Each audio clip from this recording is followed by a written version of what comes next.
احمد بہت اچھا کڈ تھا. وہ 7 کلاس میں تھا. احمد بہت اچھی ہیبٹس کا مالک تھا اور ہمیشہ فرسٹ آتا تھا. امی جیسے جیسے کہانی پڑھ رہی تھی ان کا دل کر رہا تھا کہ وہ کہیں دیوار پر اپنا سر پٹخ دیں. تبھی ماریا نے ان سے بہت پرجوش انداز میں پوچھا، امی آپ کو کہانی کیسی لگی؟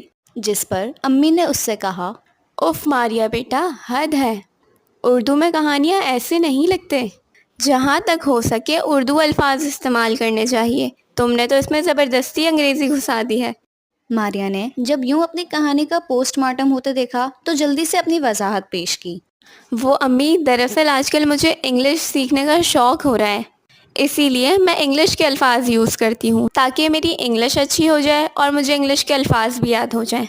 ماریا کا بھائی اسد بھی امی کے پیچھے کھڑا ہو کر کہانی پڑھ چکا تھا اور اب اس کی ہنسی ماریا کو چڑھا رہی تھی. وہ بہت دیر تک ہنستا رہا اور پھر